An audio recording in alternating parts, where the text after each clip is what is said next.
Assalamualaikum warahmatullahi wabarakatuh. Waalaikumsalam warahmatullahi wabarakatuh. Bismillahirrahmanirrahim. Alhamdulillahi rabbil alamin. Wal 'aqibatu lil muttaqin. Wala 'udwana illa 'alal zalimin. والصلاة والسلام على أشرف الأنبياء والمرسلين سيدنا ومولانا محمد وعلى آله وأصحابه المجاهدين الطاهرين أما بعد. Saudara-saudara kaum muslimin rahimakumullah, setiap kita muslim di dalam kehidupan ini selalu ingin dicintai oleh Allah Subhanahu wa ta'ala. Dan tidak seorang pun di antara kita yang hidup ingin dimurkai oleh Allah Subhanahu wa ta'ala. Jangankan lagi dimurkai Allah, dimarahi tetangga saja kita kadang-kadang sudah merasa tidak enak.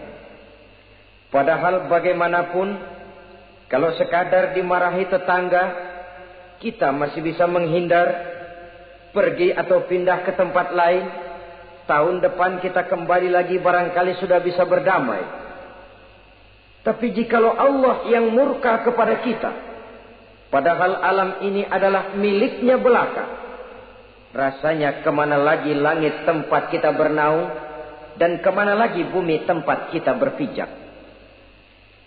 Setiap orang ingin dicintai Allah, tapi tidak setiap orang mau melakukan perbuatan-perbuatan yang kalau dikerjakannya Allah akan cinta kepadanya. Dan setiap orang tidak ingin dimurkai Allah, tapi orang kadang-kadang tanpa sadar melakukan perbuatan-perbuatan yang justru dimurkai oleh Allah Subhanahu wa ta'ala.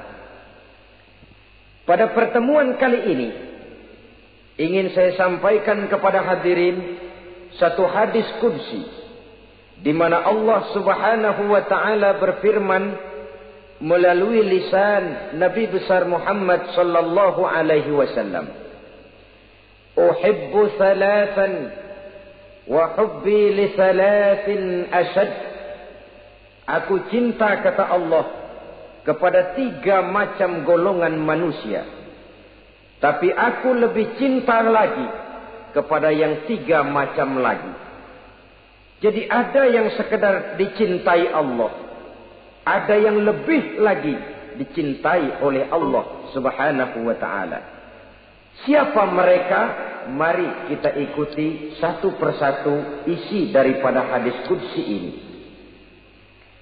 Yang pertama, uhibbu ahlas sakha. Aku cinta, kata Allah, kepada orang-orang yang pemurah.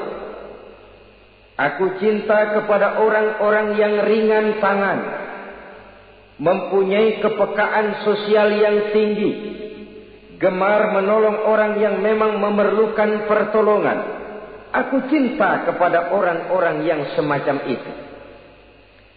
Saudara-saudara kaum muslimin rahimakumullah, di zaman sekarang ini, seiring dengan makin tajamnya persaingan hidup, makin tingginya tensi ekonomi, antara tenaga kerja yang masuk pasaran dengan lapangan kerja yang tersedia jauh dari memadai, gaya hidup orang sumtip, semakin individualis. Timbullah sikap hidup elu-elu, gua-gua. Kepekaan sosial mulai lentur dan luntur, tapi tidak terwujud di dalam kehidupan sehari-hari. Padahal agama mengajarkan Allah cinta kepada orang-orang yang bermurah tangan, gemar melakukan pertolongan, peka melihat penderitaan dan kesulitan orang lain. Adalah Allah melebihkan rezeki sebagian kita dari yang lain.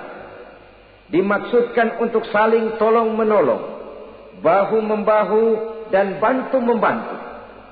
Sehingga dengan demikian, apa yang disabdakan Nabi dalam hadis, Ar-Rahimuna yarhamuhumur Rahman, irhamu ahlal ardi yarhamkum man fis sama. Orang-orang yang punya sifat belas kasih akan dikasihi oleh Allah Subhanahu wa taala. Sayangi yang di permukaan bumi, nanti yang di langit akan sayang kepadamu, akan turun rahmahnya kepada kita bersama. Alangkah nikmatnya kehidupan ini, jikalau yang berkuasa menyayangi yang lemah lalu melindunginya, jikalau yang alim menyayangi yang awam lalu membimbingnya, jikalau yang kaya menyayangi yang miskin lalu mengulurkan tangan memberikan bantuannya, akan terciptalah rahmah dalam kehidupan. Tapi jikalau sebaliknya, yang berkuasa malah menindas dan menekan yang lemah, yang alim malah membodoh-bodohi yang memang sudah bodoh, sementara yang kaya menyantap yang miskin, akan terjadilah bala dan bencana dalam kehidupan. Bukan lagi rahmah yang turun, melainkan azab akan menimpa kita secara keseluruhan. Begitulah, terdapat tirai halus yang memisahkan kita dari konsep ajaran agama kita yang luhur. Agama mengajarkan yadul ulya khairun min yadis sufla, bahwa tangan di atas lebih baik daripada tangan yang di bawah. Orang yang memberi lebih baik daripada orang yang menerima.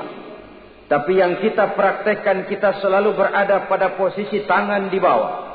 Menjadi umat yang manja, yang lemah, padahal bukan tidak punya potensi. Tapi mungkin karena kita tidak pandai menginventarisir potensi. Kadang-kadang ada panitia pembangunan masjid, membangun masjid, meletakkan batu pertama, sekaligus jadi batu terakhir. Setelah itu la yamutu wa la yahya, hidup tidak kelihatan geraknya, mati pun tidak ketahuan kuburannya. Masjid impoten, pesantren terbengkalai, majelis taklim terlunta-lunta, rumah sakit Islam tak kunjung selesai. Tidak adakah orang Islam yang kaya? Banyak. Tidak adakah orang Islam yang punya posisi kunci, posisi basah, posisi menentukan? Banyak. Secara jujur kita harus berkata, yang belum banyak ialah yang mau berbuat atas nama dan demi kepentingan agamanya. Kita juga bukan tidak punya potensi. Kita tidak pandai menginventarisir potensi untuk kepentingan dan kemaslahatan kita bersama. Saudara-saudara kaum muslimin rahimakumullah. Dengan demikian, kita bisa lihat dalam kehidupan sehari-hari. Di masjid misalnya, itu kalau hari Jumat kadang-kadang kita sengaja mau berangkat sholat Jumat tidak bawa uang. Maka yang paling lancar di masjid, kotak. Saudara boleh lihat kotak itu, dari sudut ke sudut hampir tidak pernah macet. Lancar betul jalannya.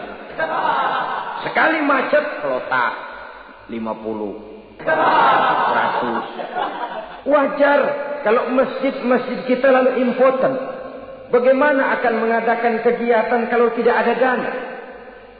Oleh karena itu pada kesempatan ini saya ingin mengetuk, berbahagialah kita jikalau oleh Allah Subhanahu wa taala diberikan kepercayaan berupa titipan, wa mal malu wal banuna illa wadai'. Harta dan anak-anak tidak lain satu titipan dari Allah Subhanahu wa ta'ala. Dan pada satu saat, titipan itu akan diambil oleh yang empunya. Allah cinta kepada orang-orang yang pemurah. Allah akan memberikan balasan yang berlipat ganda.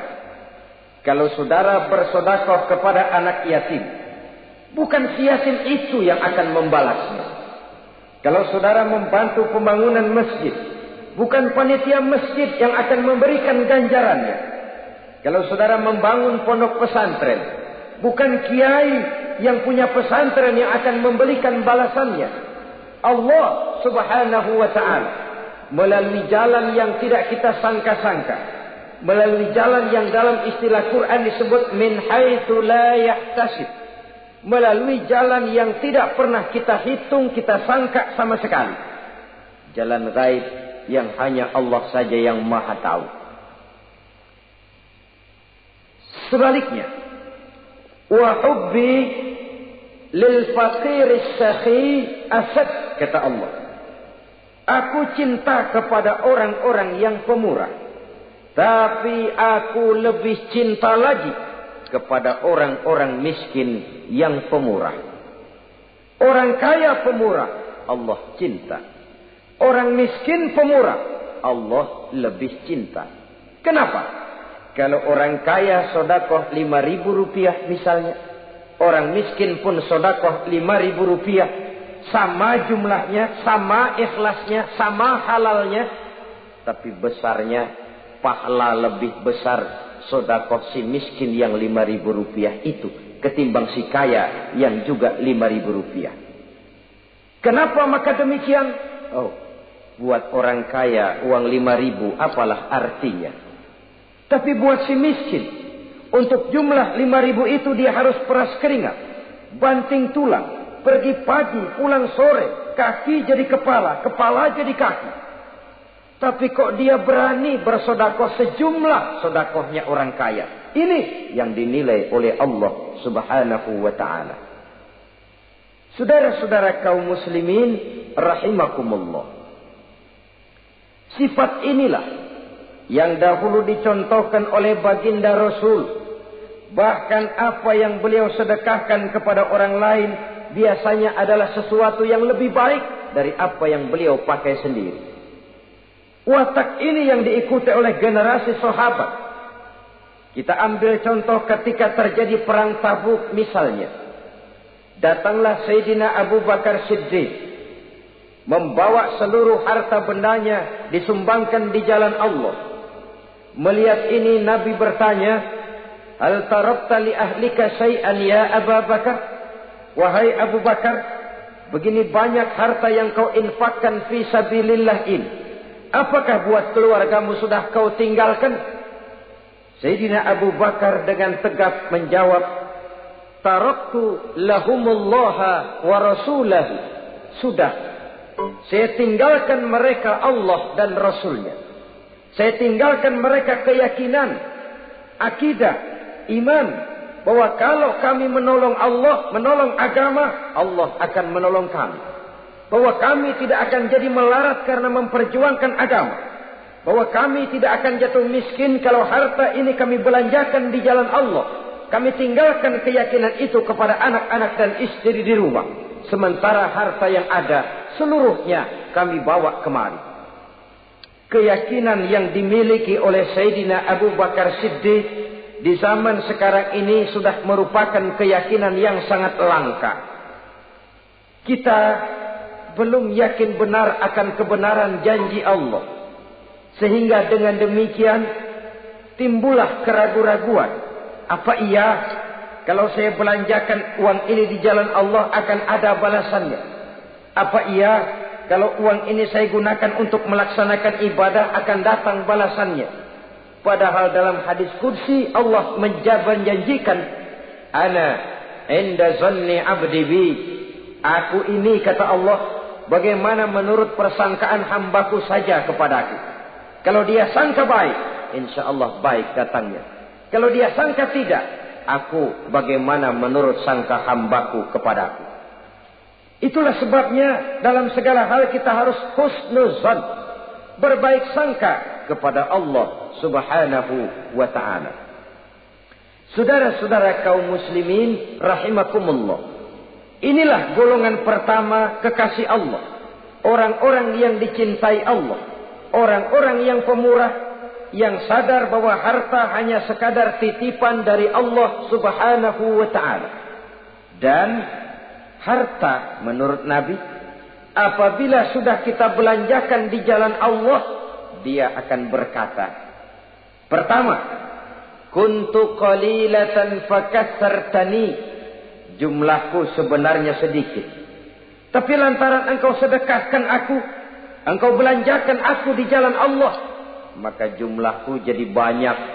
Kau sedekah 1000, dibalas 7000, dikali 10, dikali 100, masih ditambah wallahu yudha'ifu liman yasha. Allah melipat gandakan pahala kebajikan dari orang-orang yang dikehendakinya.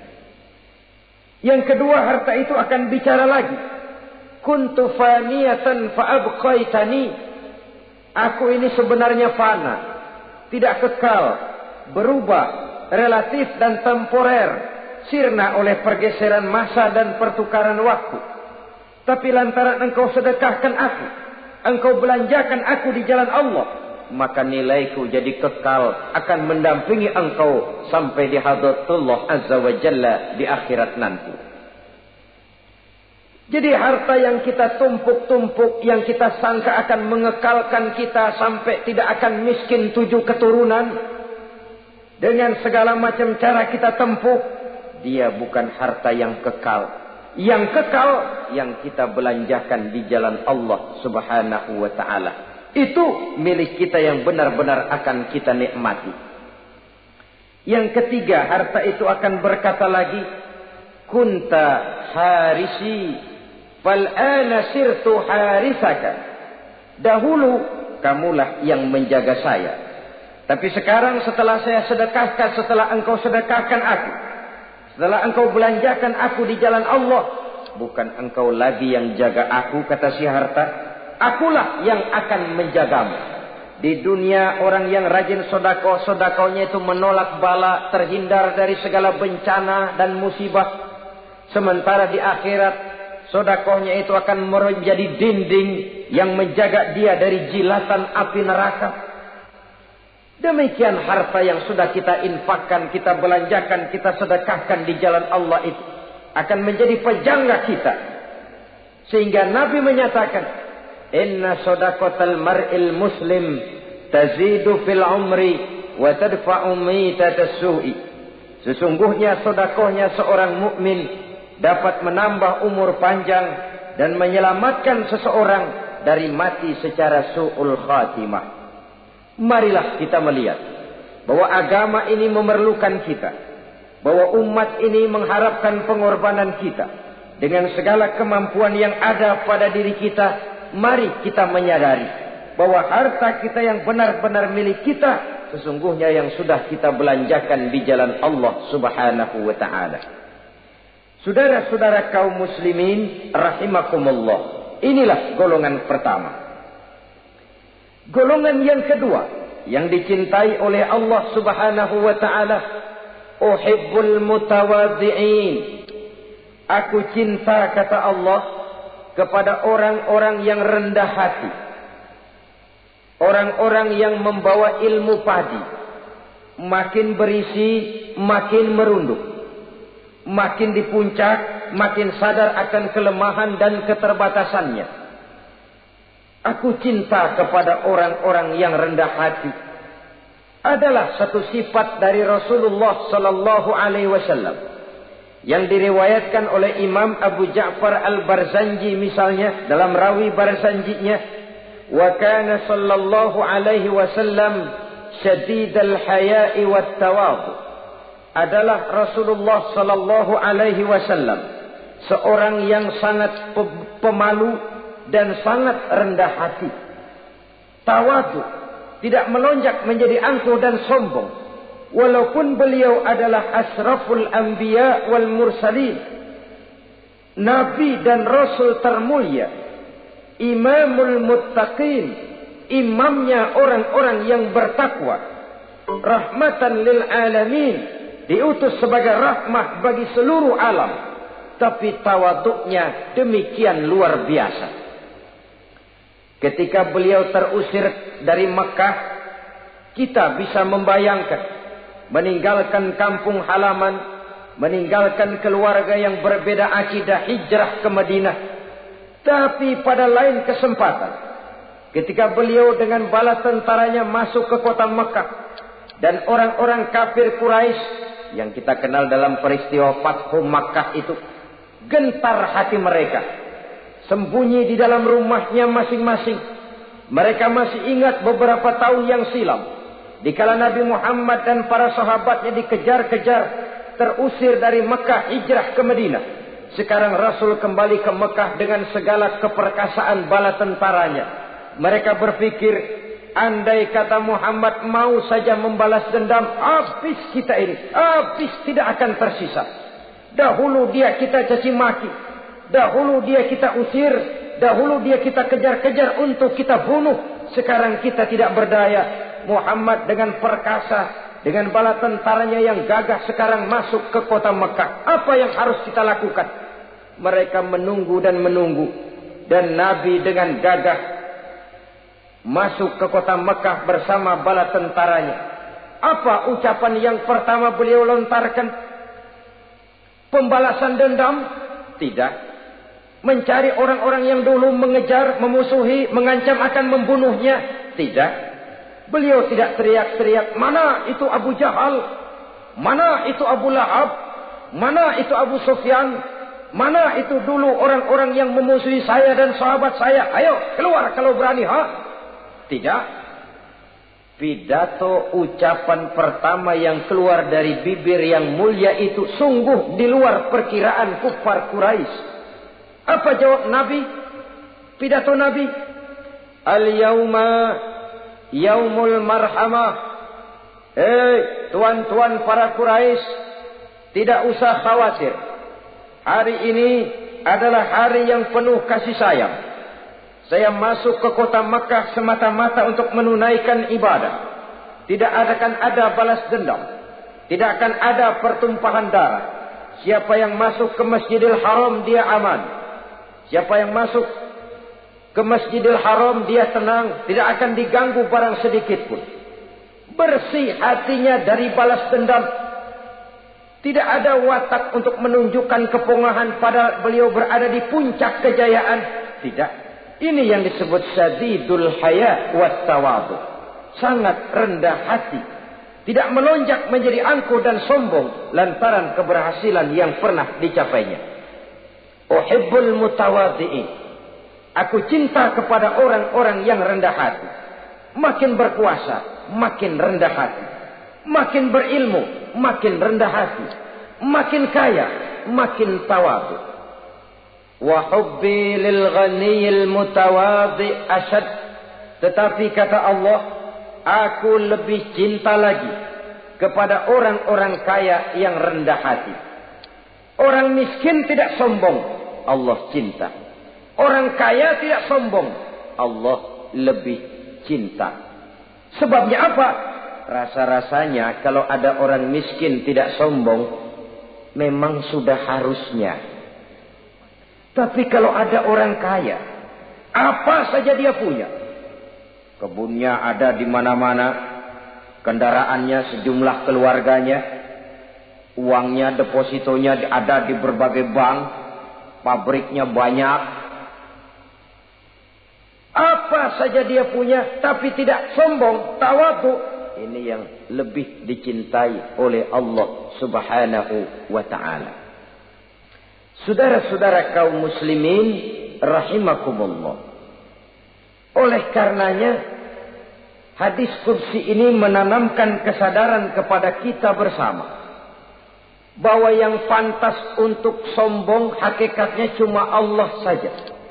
Itu sebabnya salah satu asma'ul husna Allah disebut al-mutakabbir. Kalau Allah sombong, wajar, karena memang tidak ada Tuhan lain selain Allah. Alam dan seluruh isinya adalah miliknya belaka. Tidak ada satupun yang bisa mengklaim. Al-mutakabbir huwallah. Yang pantas sombong hanya Allah Subhanahu wa ta'ala. Saudara-saudara kaum muslimin rahimakumullah. Yang ketiga, orang yang dicintai oleh Allah Subhanahu wa ta'ala, uhibbut taibin. Aku cinta kepada orang-orang yang bertaubat. Kepada orang-orang yang apabila berbuat kesalahan, dia segera sadar. Dijadikannya kesalahan itu sebagai satu pelajaran untuk tidak diulanginya lagi pada masa yang akan datang. Adalah lebih baik kita mulai dari kertas yang kelabu, hitam sekalipun. kalau akhirnya akan menjadi lembaran-lembaran yang putih. Ketimbang kita mulai dengan lembaran yang putih, kalau akan ditutup dengan lembaran-lembaran hitam noda yang tidak berhapus. Allah Subhanahu wa ta'ala Maha Pengampun, Pengasih dan Penyayang. Ia akan memaafkan segala perbuatan yang bersifat salah dari hamba-hambanya, asalkan tidak diulanginya lagi. Manusialah yang sering kejam, membiarkan dirinya larut dan hanyut diseret arus dosa. Ia sadar itu satu kesalahan, tapi tidak berupaya untuk menyelamatkan dirinya sendiri. Apakah itu berupa yang namanya judi, minuman keras, menipu orang lain, durhaka kepada kedua orang tua, jahat kepada tetangga, suka memfitnah orang lain. Dibiarkan dirinya hanyut di dalam lembah dosa tanpa upaya penyelamatan sama sekali. Atau kadang-kadang mengulur waktu. Nanti saja sudah tua-tuaan taubatnya. Padahal waktu tidak pernah main-main. Uhibbut taibin. Aku cinta kepada orang-orang yang mau bertaubat. Wa hubbi lisyabit taib asad. Tapi aku lebih cinta lagi kepada orang-orang muda yang mau bertaubat. Apabila orang tua bertaubat, Allah cinta. Anak muda bertaubat, Allah lebih cinta. Dalam usia mudanya, di mana darah masih mengalir dengan panas, sejuta khayal dan keinginan masih bersemi di dalam benaknya, dia sanggup blokir semua itu, disalurkannya di jalan Allah. Allah cinta sekali kepada orang-orang semacam itu.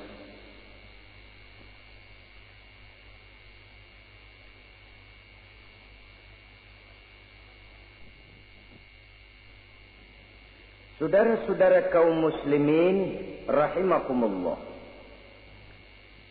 Kalau tadi sudah saya jelaskan 3 golongan orang-orang yang dicintai Allah, yakni para kekasih Allah.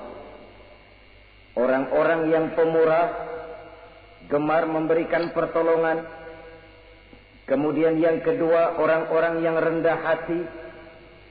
Dan yang ketiga adalah orang-orang yang suka bertaubat. Maka kemudian hadis qudsi ini dilanjutkan oleh Allah Subhanahu wa ta'ala dengan menjelaskan lawanan dari 3 golongan tadi. Kalau 3 golongan tadi adalah orang-orang yang dicintai Allah, maka 3 golongan yang berikutnya adalah mereka yang dibenci, dimurkai oleh Allah Subhanahu wa ta'ala. Siapa mereka? Jumlahnya juga 3, lawanan dari yang 3 tadi pertama. Yang pertama, saudara-saudara, abghadul bukhala. Aku benci, kata Allah, kepada orang-orang yang bakhil, orang yang kikir, orang yang diberikan amanah berupa harta, lalu tidak tersentuh hatinya melihat kesulitan dan penderitaan orang lain. Tetangganya meratap dan merintih kelaparan, sementara ia dengan tenang berpangku tangan, padahal ada kelebihan rizkinya. Ia tahu kesulitan orang lain, tapi ia tidak berusaha mengulurkan tangan memberikan bantuan. Kenapa seseorang bisa terjebak ke dalam penyakit bakhil bin kikir alias pelit seperti ini? Oleh karena harta benda dunia itu sudah berakar kuat di hatinya. Tidak mau lepas lagi ia dari sana. Tidak mau berpisah ia dengan harta itu walau sedikit jua pun. Dan memang para ulama sufi mengajarkan, orang kaya itu ada 2. Ada orang kaya hakiki, ada orang kaya majazi. Orang kaya hakiki, orang kaya sebenarnya adalah orang yang kaya hatinya. Luas cakrawala pandangannya, terbentang nuansanya, tidak cuplik melihat karunia yang diberikan Allah dalam kehidupan ini. Orang yang kaya hati, inilah orang kaya hakiki. Adapun orang kaya majazi adalah orang yang banyak hartanya tapi miskin hatinya.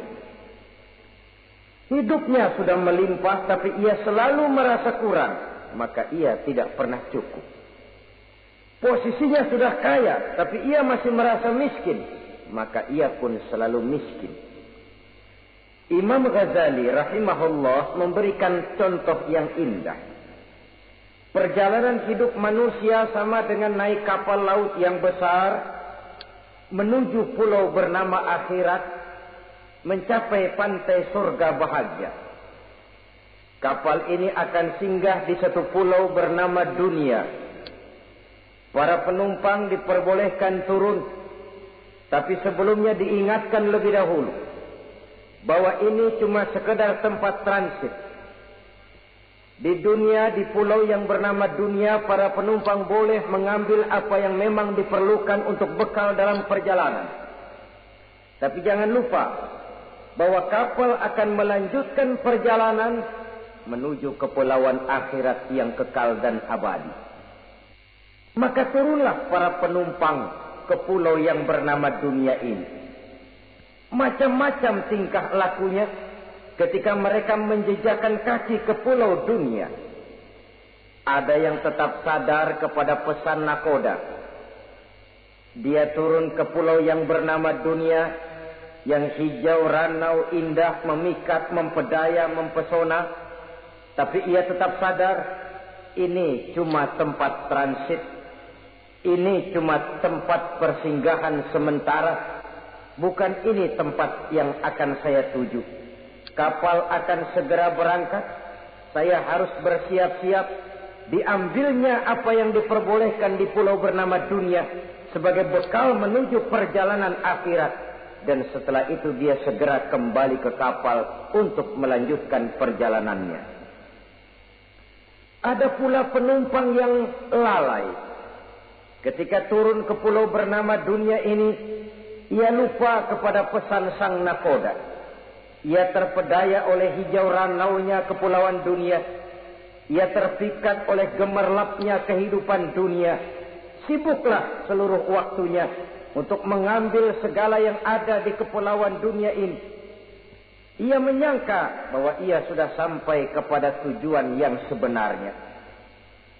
Dikala peluit kapal berbunyi, pertanda kapal akan segera berangkat, rupanya baru sadar dia bahwa ini bukan tujuan yang sebenarnya. Ia berusaha kembali ke kapal, walaupun masih bisa ikut naik kapal, tapi sayang tempatnya sudah ditempati oleh orang lain. Inilah contoh dari orang-orang yang kehidupan dunia telah melalaikan mereka daripada tujuan akhirat. Yang lebih celaka adalah nasib penumpang ketiga. Mereka yang tertinggal sama sekali di kepulauan dunia ini. Mereka lah orang-orang kafir, orang-orang munafik, orang-orang musyrik. Bagi mereka surgalah dunia ini. Bila kehidupan dunia berakhir pula lah surganya sampai di situ. Ia menyangka sudah sampai kepada terminal akhir, padahal cuma sekedar halte, tempat di mana kapal singgah sebentar saja untuk melanjutkan perjalanan menuju kepulauan akhirat yang kekal dan abadi.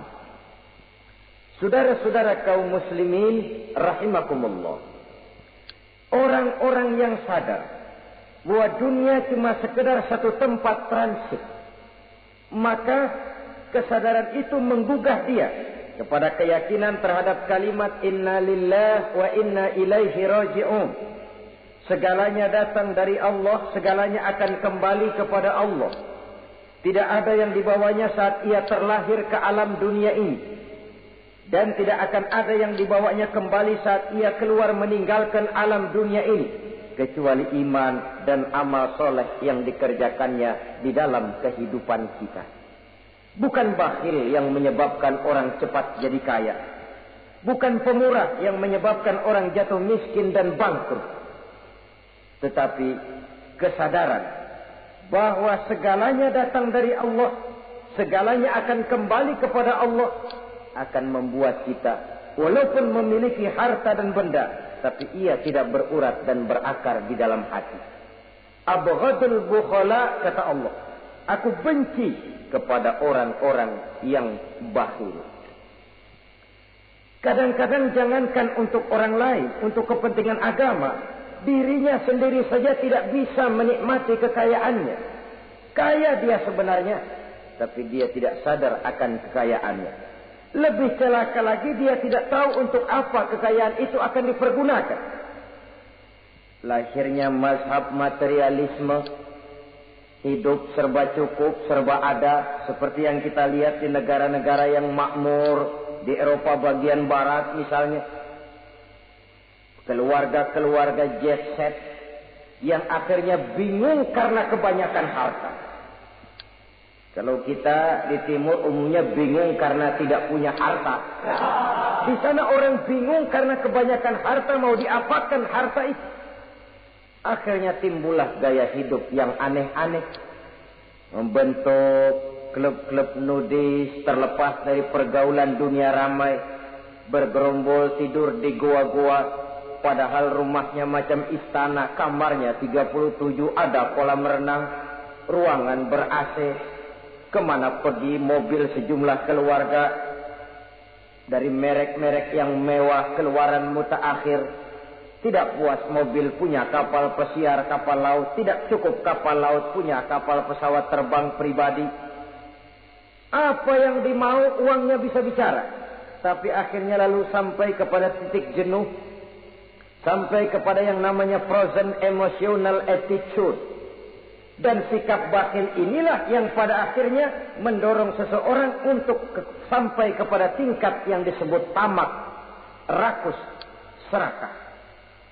Dan mental semacam ini tidak hanya membahayakan bagi pribadi yang punya watak, tapi juga bagi lingkungan, bagi masyarakat, bahkan dalam skopnya yang luas, bagi pertumbuhan suatu bangsa, bagi pertumbuhan suatu negara. Sikap-sikap tamak, rakus, serakah, mau menang sendiri, mau kuasa sendiri, mau basah sendiri, mau kaya sendiri, persetan dengan orang lain, adalah sikap-sikap yang tidak saja bertentangan dengan ajaran agama kita, tapi juga bertentangan dengan falsafat dasar kehidupan bangsa kita, yakni Pancasila. Saudara-saudara kaum muslimin rahimakumullah. Lawanannya kemudian Allah menyatakan, wa bughdi lil ghaniyil bakhil asyad. Aku benci kepada orang yang bakhil, tapi aku lebih benci lagi kepada orang-orang kaya yang bakhil. Kalau orang miskin pelit, barangkali masih orang berkata pantaslah dia tuh pelit, miskin. Tapi kalau kaya, bakhil, kaya, pelit, rasanya orang menyayangkan. Apa saja dia punya, tapi bakhil, pelit, tidak sadar bahwa itu adalah amanah Allah yang suatu saat akan dimintakan pertanggungan jawab di padang mahsyar nanti. Inilah golongan pertama yang dibenci oleh Allah Subhanahu wa ta'ala. Golongan yang kedua, abghadul mutakabbirin. Aku benci kepada orang-orang yang sombong. Baik sombong oleh karena kekuasaan, kekuatan, wewenang, jabatan. Baik sombong oleh karena ilmu pengetahuan, skill, keahlian, kemampuan. Baik sombong oleh karena harta benda dan kekayaan. Sombong dalam segala bentuknya tidak disenangi oleh Allah Subhanahu wa ta'ala. Inilah yang saya maksud tadi dengan membawa ilmu padi seharusnya. Semakin berisi, semakin merunduk. Sebab pepatah orang-orang tua kita bilang, air beriak tanda tak dalam, tong kosong bunyinya nyaring. Orang belajar silat kalau baru dapat 2-3 jurus memang genit, bukan main. Sesuatu yang barangkali sudah lumrah dalam kehidupan.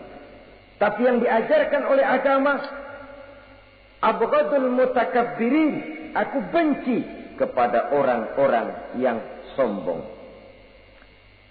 Al-Quran syarat dengan contoh-contoh baik dari perjalanan sejarah, baik dari perjalanan para hidup para nabi dan para rasul, seluruhnya merupakan tamsil, contoh dan ibarat bagi kita bersama.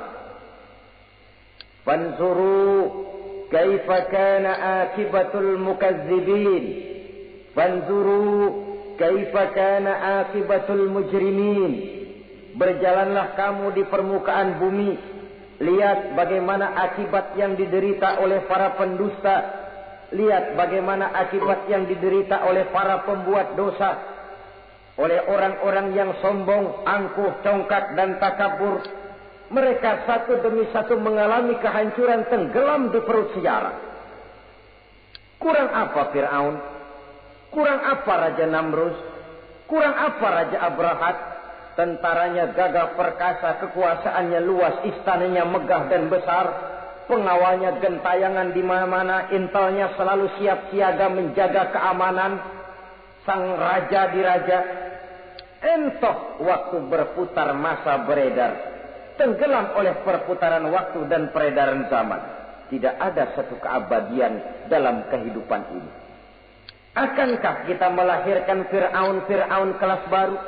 Namrud di zaman modern, Abrahat gaya kini, yang semakin berada di puncak kekuasaan semakin lupa diri dan lupa daratan, menjadi orang yang hanya mau benar sendiri, adil sendiri, makmur sendiri, tidak peduli menari di atas bangkai dan penderitaan orang lain.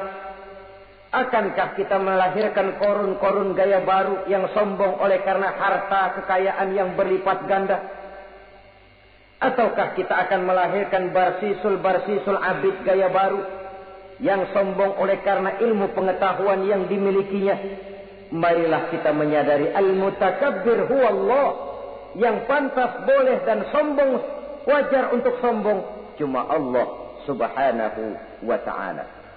Abghadul mutakabbirin, aku benci kepada orang-orang yang sombong. Saudara-saudara kaum muslimin rahimakumullah, lawanannya kata Allah, selebihnya wa bughdi lil faqiril mutakabbir asyad. Tetapi kata Allah, aku lebih benci lagi kepada orang miskin yang sombong. Ini yang sudah tidak punya pilihan. Orang pintar sombong barangkali lumayan, goblok sombong minta ampun. Pejabat sombong barangkali karena punya pangkat. Rakyat sombong, apa yang mau disombongi? Orang kaya sombong barangkali karena kekayaannya. Melarat, miskin, sombong, minta ampun. Sebab itu kata Allah, aku benci kepada orang-orang sombong, tapi aku lebih benci lagi kepada orang-orang miskin yang sombong. Hadis qudsi ini tentu saja memberikan satu kesadaran rohani yang paling dalam pada kehidupan kita setiap pribadi muslim, bahwa kita sejauh yang bisa kita lakukan hanyalah berusaha berbuat. Kita terikat oleh sunnatullah, kata kita orang beragama, hukum alam kata para ahli alam, natural of law katanya. Tapi di sebalik itu sesungguhnya segala hasil usaha, kepastian dan ketentuannya hak prerogatif dari Allah subhanahu wa ta'ala. Sehingga pada puncaknya kita akan sampai kepada penjujur, la haula wa la quwata illa billah. Tidak ada daya kita, tidak ada kekuatan kita, kecuali apa yang memang telah diberikan Allah. Ialah sumber daya, sumber gerak, sumber seluruh kekuatan. Dan kita manusia hanya mencapai itu kalau dikaruniai oleh Allah subhanahu wa ta'ala. Sewajarnya, makin bertambah ilmu, makin sadar kita akan kebodohan kita. Seperti yang diucapkan oleh Al-Imam Syafi'i rahimahullah, setiap tambah ilmuku, bertambah taulah aku akan kebodohanku. Sewajarnya, semakin bertambah harta kita, semakin sadar kita akan kemiskinan kita. Semakin bertambah tinggi pangkat dan jabatan kita, semakin sadar kita dari mana kita datang, kemana kita akan pulang, dan di mana kita akan berada sekarang. Dengan kata lain, ilmu itu, harta itu, pangkat dan kedudukan itu sesuatu yang perlu dan perlu. Tapi bukan sebagai tujuan. Semuanya cuma sekedar alat. Tujuannya apa? Jangka panjang di akhirat untuk mencapai ridho Allah. Jangka pendek di dunia ini harus menjadi rahmatan lil alamin. Bagaimana ilmu itu jadi rahmah bagi lingkungan, bagaimana kekuasaan itu jadi rahmah bagi lingkungan, bagaimana harta itu jadi rahmah bagi lingkungan, berfungsi sosial untuk kebersamaan di dalam kehidupan ini. Saudara-saudara kaum muslimin rahimakumullah, inilah golongan kedua yang dimurkai oleh Allah Subhanahu wa ta'ala. Golongan yang ketiga, abghadul fasad, aku benci, kata Allah, kepada orang-orang yang berhati keras, berhati batu, tidak mempan nasihat, baik nasihat itu datang dari Allah, baik nasihat itu datang dari orang lain, baik nasihat itu datang dari dalam dirinya sendiri, atau bernasihat yang dipandangnya, yang dilihatnya dalam segala gerak kehidupan. Satu hari bahkan beberapa sahabat pernah menghadap Rasulullah sallallahu alaihi wasallam. Ya Rasul, jikalau sekarang ini kami nyaris tidak punya problem, artinya semua problem kami tuntas, sedikit kami bingung, Tuanlah tempat kami bertanya. Kami tidak mengerti hukum, Tuan tempat kami meminta fatwa. Kami ingin mendapat petunjuk, kepada Tuan kami mengadu. Tapi nanti kalau suatu saat Tuan telah berangkat meninggalkan kami ya Rasulullah, menghadap Allah Subhanahu wa ta'ala, tinggallah kami hidup tanpa bimbingan Tuan, kemana lagi kami harus minta nasihat? Baginda Rasul senyum, kemudian beliau menjawab, taraktu lakum nasihataini. Kamu tidak usah khawatir. Kalaupun pada satu saat nanti aku berangkat meninggalkan kamu semua, kembali menghadap Allah Subhanahu wa ta'ala, kamu tidak perlu bingung. Tempat kamu minta nasihat ada, tempat kamu bertanya ada, tempat kamu minta fatwa dan kepastian hukum ada. Taraktu lakum nasihataini. Aku tinggalkan untukmu dua macam nasihat. Pertama, yang aku tinggalkan kepadamu itu nasihat yang pandai bicara. Yang kedua, yang aku tinggalkan kepadamu itu nasihat yang diam saja. Sahabat lalu bertanya, kalau nasihat yang bisa bicara itu apa ya Rasul? Beliau menjawab, Al-Quranul Karim. 6.666 ayat, 30 juz, 114 surah, seluruhnya nasihat bagi umat Islam. Apapun yang akan kau kerjakan, kemanapun kau akan pergi, bertanyalah kepada Al-Quran, minta nasihatnya. Bertanya langsung? Tentu tidak. Bertanya kepada Al-Quran artinya fas'alu ahla dzikri in kuntum la ta'lamun. Jikalau kamu memang tidak mengerti, bertanyalah kepada yang mengerti. Yang mengerti Al-Quran tentu tidak lain para ulama, para kiai, para asatiz, guru-guru yang mengasuh kita di majelis ta'lim. Nasihat yang pandai bicara, Al-Quranul Karim. Kemanapun saja kaki akan kita langkahkan, ke arah manapun bumi yang akan kita tuju, mintalah lebih dahulu nasihat Al-Quranul Karim. Usaha apapun yang akan kita lakukan, mintalah nasihat kepadanya. Itu nasihat yang pandai bicara. Lalu sahabat bertanya lagi, kalau nasihat yang diam saja itu apa ya Rasul? Beliau menjawab, nasihat yang diam saja itu maut. Diam saja dia, tidak bicara, tapi pasti datangnya. Dan itu jadi nasihat. Kalau sekarang kau menyolatkan orang lain, apa tidak mungkin besok kau disolatkan orang? Kalau hari ini kau antar jenazah temanmu ke liang lahat, entah tahun depan, bulan depan, minggu depan, entah 5-10 tahun yang akan datang, bukankah kau yang akan diantar ke liang lahat? Kau tengoklah temanmu itu. Matanya masih ada tapi sudah tidak sanggup lagi melihat. Jangankan melihat, digerakkan saja pun sudah tidak bisa. Telinganya belum kemana-mana tapi sudah tidak mampu lagi mendengar. Kakinya masih cukup tapi sudah tidak mampu untuk dipakai berjalan. Tangannya masih ada tapi tidak ada lagi yang bisa dipegangnya. Apa yang kurang kalau sudah demikian? Kau tumpuk harta kekayaan untuk 7 turunan, kau sangka kau tidak akan mati karena itu. Kau ingin selalu berada di puncak padahal hidup ini mendaki dan menurun. Ini seluruhnya merupakan nasihat.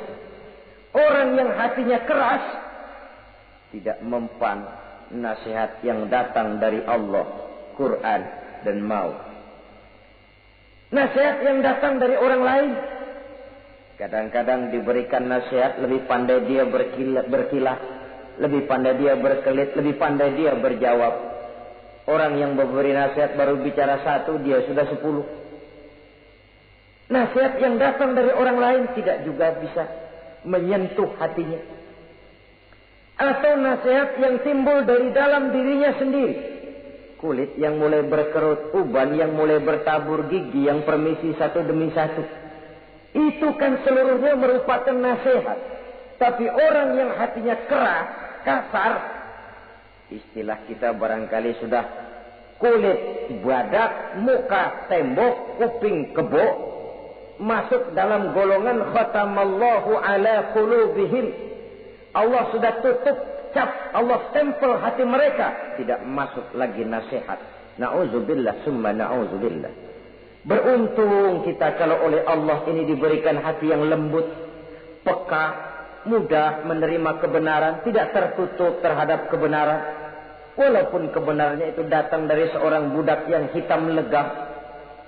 Karena memang agama mengajarkan khuzil hikmata wa la yadurruka min ayyi wi'ain kharajat. Ambillah hikmah, ambillah kebenaran, tidak usah terlalu kau pedulikan dari mana sumbernya. Asal itu merupakan kebenaran, jadikan sebagai nasihat di dalam kehidupan. Saudara-saudara kaum muslimin rahimakumullah. Rugi dan celaka kita kalau sampai diberikan hati yang keras, kasar, masuk dalam qaswatul qalbi, hati yang kasar, keras, tidak mempan nasihat apapun. Kalau kadang-kadang masuk telinga kanan, keluar lagi telinga kiri, tidak pernah singgah di lubuk hatinya walau sebentar sekalipun, tidak pernah transit, atau kalaupun transit seperti air di daun talas.